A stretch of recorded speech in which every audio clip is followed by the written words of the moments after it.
नमस्कार दोस्तों, आज है 20 अक्टूबर और 20 अक्टूबर के हम महत्वपूर्ण समाचारों के बारे में डिस्कस करेंगे। तो चलिए देर न करते हुए स्टार्ट करते हैं। अपना पहला क्वेश्चन है, कतर मास्टर्स 2023 शतरंज प्रतियोगिता किसने जीती है?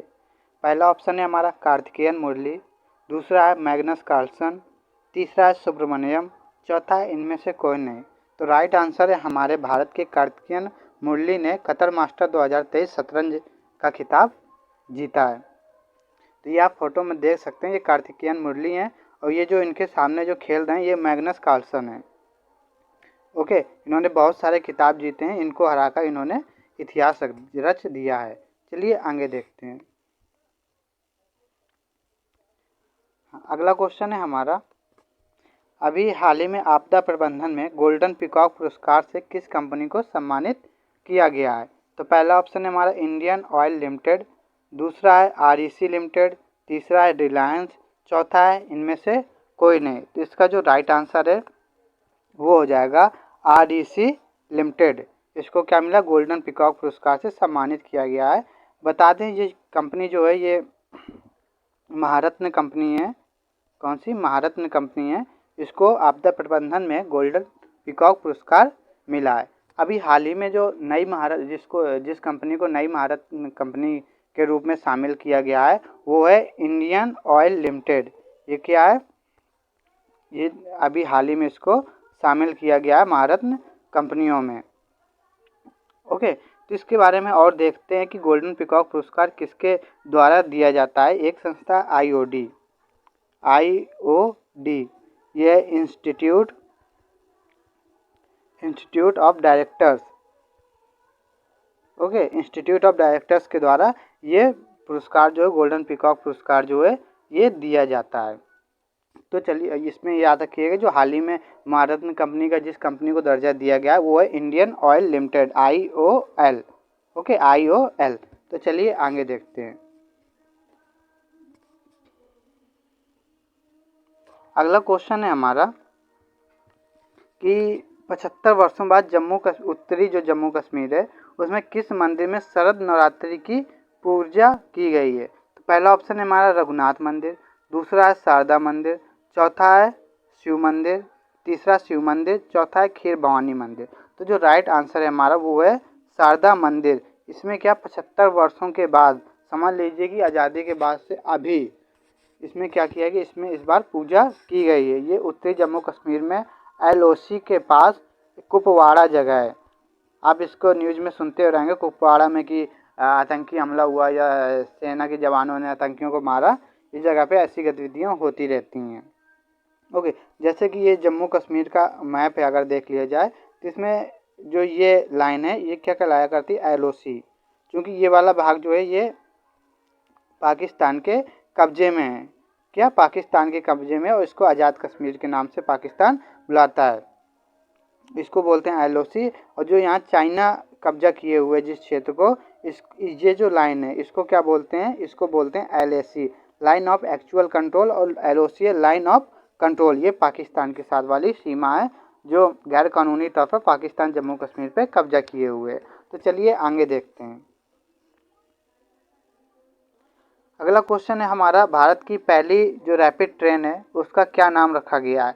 तो पहला ऑप्शन है भारत, दूसरा ऑप्शन है नमो भारत, तीसरा ऑप्शन है वंदे भारत, चौथा है इनमें से कोई नहीं।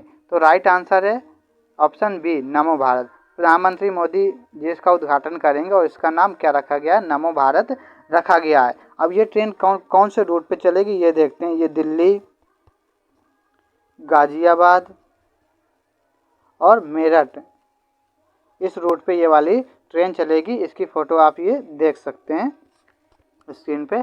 आप कह दिए कौन सी रैपिड ट्रेन? इसका नाम है नमो भारत। जैसे कि ट्रेन 18 का भी याद नाम रखिएगा। पहले ट्रेन जो वंदे भारत है इसका नाम क्या था? ट्रेन 18 था, लेकिन इसका जो नाम है वंदे भारत नाम इसका हो गया है। तो ये इन ट्रेनों का भी याद रखिएगा। तो चलिए आगे देखते हैं। अगला क्वेश्चन है हमारा, किस देश ने लेजर आधारित आयरन बीम मिसाइल रक्षा प्रणाली का परीक्षण किया है?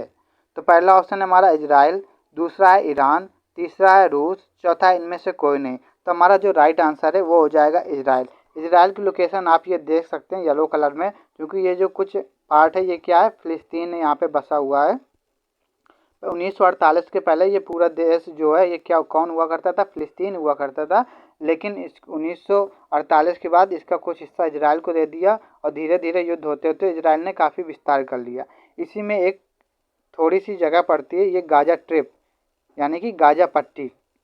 इसमें हमास नामक आतंकी रहते हैं, हमास नामक आतंकी रहते हैं। इन्होंने क्या किया कि अभी हाल ही में 5000 रॉकेट के आसपास इजराइल पे दाग दिया, उसी के कारण से इजराइल और हमास का युद्ध प्रारंभ हो गया। तो इसी के बीच में इजराइल ने क्या किया है कि आयरन बीन मिसाइल का रक्षा प्रणाली का परीक्षण किया। ये डिफेंस सिस्टम है, डिफेंस सिस्टम यानी कि इससे अटैक नहीं किया जाता, खुद को बचाया जाता है। जैसे कि आयरन डोम आप नाम सुने होंगे, आयरन डोम ये मिसाइलों से लगभग 95% तक इजराइल को बचाता है। जो भी हमारे द्वारा मिसाइलें छोड़ी जाती हैं या अदर देशों के द्वारा, तो ये उनको कंट्रोल कर देता है और हवा में ही मार देता है। तो चलिए आगे देखते हैं। अगला क्वेश्चन है हमारा, वैश्विक पेंशन सूचकांक में भारत की रैंक क्या है? तो पहला ऑप्शन है 42, दूसरा है 44, तीसरा 45, डी है इनमें से कोई नहीं। तो हमारा जो राइट आंसर है वैश्विक पेंशन सूचकांक में भारत की रैंक क्या है, वो 45 नंबर है। इससे पहले भारत की जो रैंक थी वो 42वीं थी 2022 में, और ये 2023 की जो रिपोर्ट आई है, ये 2023 वाली रिपोर्ट है, इसमें भारत की रैंक 45 है। तो इसमें हम टॉप 3 के जो देश हैं उनके बारे में भी जान लेते हैं, क्योंकि या तो एग्जाम्स में भारत की रैंकिंग पूछी जाएगी, ये तो जिस भी सूचकांक की रैंकिंग पूछी जाएगी उसमें जो टॉप 3 के देश हैं उनमें पहला देश पूछ लिया जाएगा या उनका क्रम पूछ लिया जाएगा। तो ये आप याद रखिएगा। तो जो सबसे टॉप पे वो है नीदरलैंड। कौन है? नीदरलैंड। ओके। और जो सेकेंड नंबर पे वो है आइसलैंड। और जो तीसरे नंबर पे वो है डेनमार्क। क्या है वो? डेनमार्क। तो ये आप ये तीनों देशों के नाम भी याद रखिएगा, नीदरलैंड, आइसलैंड और डेनमार्क। और भारत की रैंक क्या है? 45वीं है। तो चलिए अब आगे देखते हैं। चलिए, डेनियल नोबोवा किस देश के राष्ट्रपति बने हैं? डेनियल नोबोवा किस देश के राष्ट्रपति बने हैं? ये पहला ऑप्शन है हमारा इक्वाडोर, दूसरा है ब्राज़ील, तीसरा है पेरू, चौथा है इनमें से कोई नहीं। तो जो राइट आंसर है वो हमारा इक्वाडोर है। इक्वाडोर के जो नए राष्ट्रपति बने हैं वो डेनियल नोबोवा हैं। ओके। और इनके बारे में एक और याद रखते कि सबसे कम उम्र के ये राष्ट्रपति हैं। क्या है? सबसे कम उम्र के राष्ट्रपति है, ये भी याद रखिएगा, एग्जाम से पूछा जा सकता है कि सबसे कम उम्र के राष्ट्रपति इक्वाडोर में कौन से बने, ऐसे करके भी पूछा जा सकता है। यदि इक्वाडोर की लोकेशन देखें तो ये साउथ अमेरिका में आता है, और ये रेड कलर में आप देख सकते हैं ये इक्वाडोर है। उसके साउथ में साउथ ईस्ट में देख लें तो ये पेरू है, और नॉर्थ में क्या है? कोलंबिया है। तो ये कोलंबिया और पेरू के साथ सीमा साझा करता है, बाकी ये समुद्र तटीय राज्य है। तो चलिए आगे देखते हैं। हाँ, हमारा अगला क्वेश्चन है, किस राज्य ने ऑनलाइन शिक्षा के लिए जी गुरुजी ऐप लॉन्च किया है? तो पहला ऑप्शन है हमारा बिहार, दूसरा ऑप्शन है हमारा झारखंड, तीसरा है हमारा छत्तीसगढ़, चौथा है इनमें से कोई नहीं। तो इसका जो राइट आंसर है वो हमारा झारखंड राज्य के जो सीएम है उन्होंने ऑनलाइन शिक्षा को बढ़ावा देने के लिए या ऑनलाइन शिक्षा के लिए जी गुरुजी ऐप लॉन्च किया है।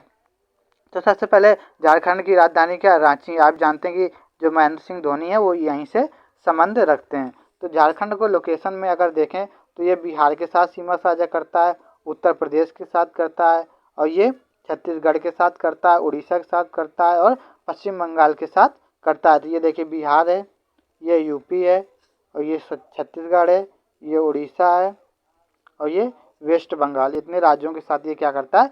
सीमा साझा करता है। और यहीं पे एक पिछली क्लास में डिस्कस किए थे, यहाँ पे एक उत्तर प्रदेश का राज्य है क्या? सोनभद्र, जो कि 4 राज्यों के साथ सीमा साझा करता है। कौन कौन सा? सबसे पहले तो बिहार हो गया, प्लस फिर छत्तीसगढ़ हो गया, फिर प्लस झारखंड हो गया, प्लस एमपी हो गया।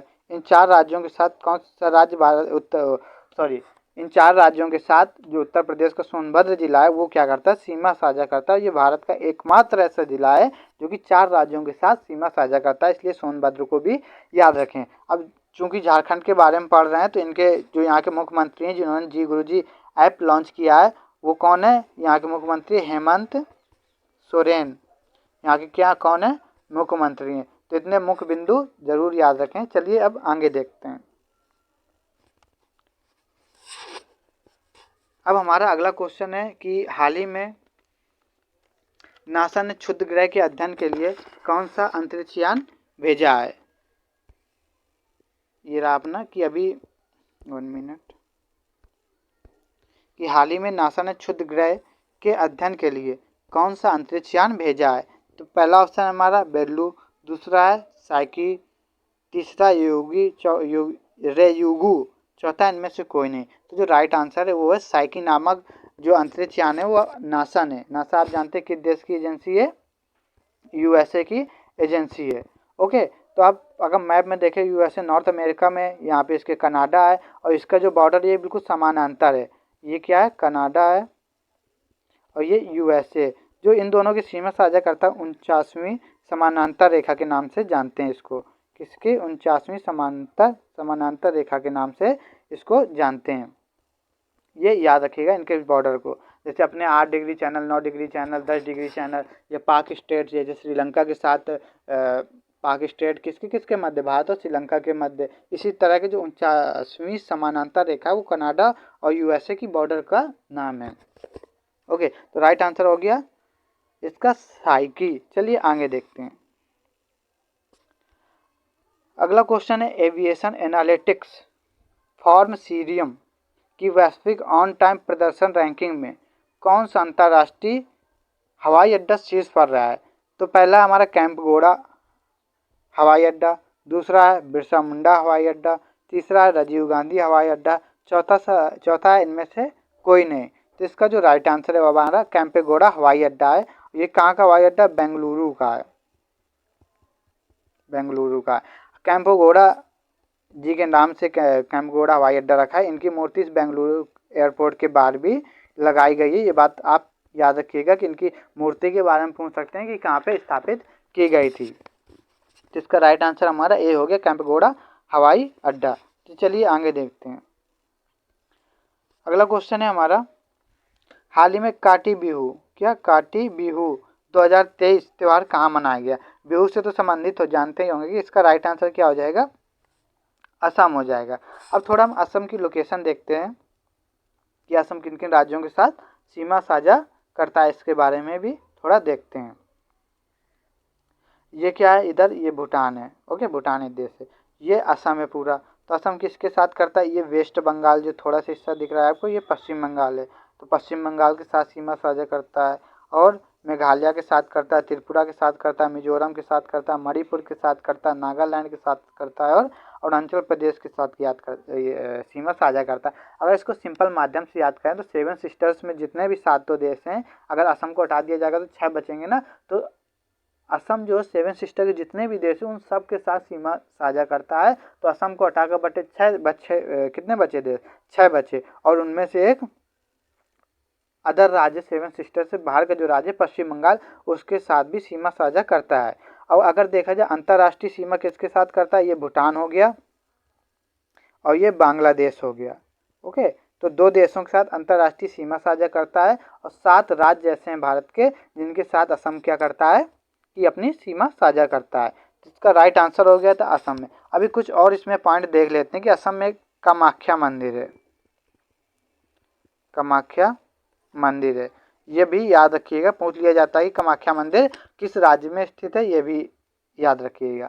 अब इसमें और भी क्वेश्चन जो है हम जानते हैं कि असम में यहाँ पे अरुणाचल प्रदेश से ब्रह्मपुत्र नदी आती है, वो असम से होते हुए फिर ये पश्चिम बंगाल में प्रवेश करती है, फिर ये बंगाल की खाड़ी में जाकर गिर जाती है। और यहाँ पे आगे गंगा नदी भी मिलती हैं, बहुत सारी नदियाँ और भी इसकी सहायक नदियाँ। तो इसी असम में एक यहाँ पे एक द्वीप है इस नदी में, उस द्वीप का क्या नाम है, माजुली नाम है। क्या नाम है, माजुली। ये बहुत पूछा जाता है, ये आप लोग याद रखिएगा। इस असम नदी पे एक द्वीप है, माजुली द्वीप। ओके, ये जो माजुली द्वीप है ये विश्व का सबसे बड़ा द्वीप है, नदी द्वीप, विश्व का सबसे बड़ा नदी द्वीप है। कौन सा द्वीप है?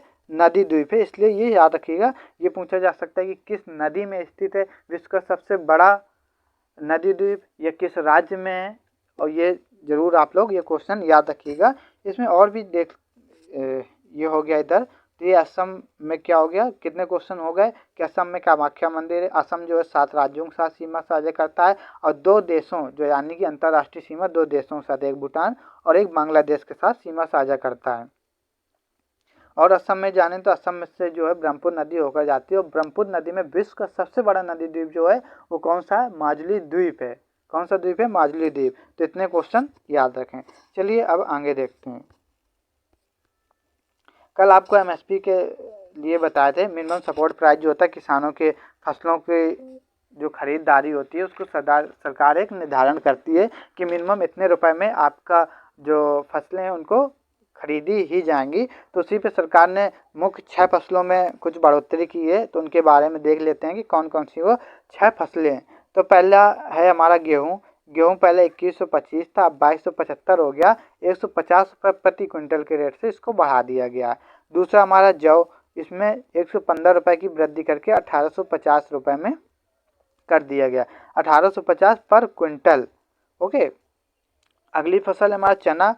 चना को 5440 यानी 5440, 105 रुपये बढ़ाया गया। अगला है हमारा मसूर। मसूर में 425 रुपये बढ़ा करके 6425 कर दिया गया है। अगली फसल है हमारी सरसों। सरसों में 5650 रुपये कर दिया गया, 200 रुपये पर कुंटल बढ़ाया गया है। अगला है हमारा कुसुम।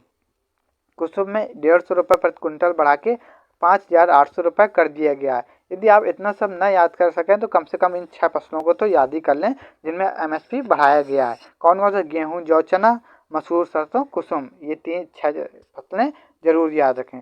तो आज की हमारी करंट अफेयर की क्लास यहाँ पे ख़त्म होते हुए, ये आपको करंट अफेयर की क्लास कैसी लगी कमेंट में ज़रूर बताएं और अपने दोस्तों को भी शेयर करें। Thank you.